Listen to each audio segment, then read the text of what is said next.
You don't go through the drive-thru at McDonald's and you say, I don't want any fries. Okay, what do you want, sis? The How to Get What You Want series, part 2. You have to place the order. I cannot tell you how many clients pay big bucks to come sit with me on Zoom and ask me these questions, and I go, well, have you told the universe that's what you want? Or have you told the universe all the things you don't want? Guess what? That's what the universe gives to you. Wherever your emotional energy is concentrated and funneled toward, that's what you're going to get back from the universe. So you have to place the order. So many of my clients have come to me and said, well, I am broke and I'm busted and I don't want to feel broke and I don't want to worry about paying my bills and I don't want to worry about buying groceries. Yes, fair, valid. I get it. I'm with you. I also want those things for you. But if you're telling the universe, you don't want this, you don't want this, the universe doesn't hear no. Remember, the universe is a big yes man all the time. It is your biggest hype girl, right? So the universe is going to hear lack and stressed about buying groceries and stressed about bills and never being able to make ends meet. Lack, lack, lack. That's what the universe hears. So the universe, remember, is always telling you yes. So tell the universe what you do want. Telling the universe what you don't want is just going to get you more of those things. That's all it's doing.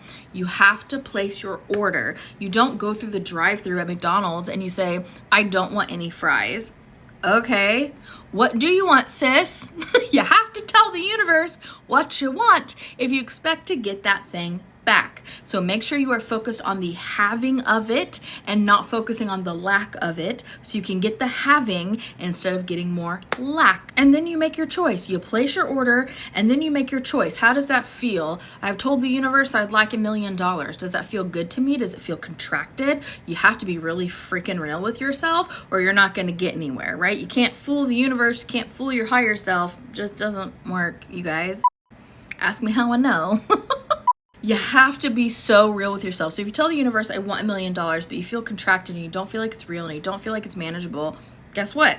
The vibration that you're sending out to the universe is lack. I don't have that thing. I'm not worthy of that thing. I'm not good enough for that thing. Right?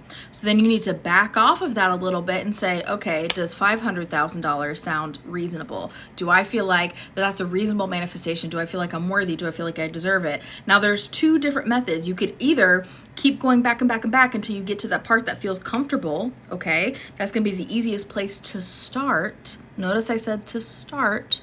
Or you can get real with yourself and say, why don't I feel like I could have $1 million?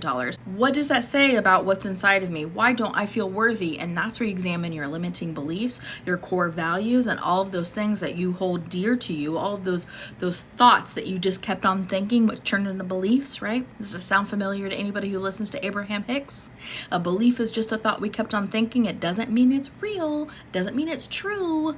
Look how many people out there think the earth is flat. That's a strong belief, but it doesn't make it true. It doesn't make it real, right?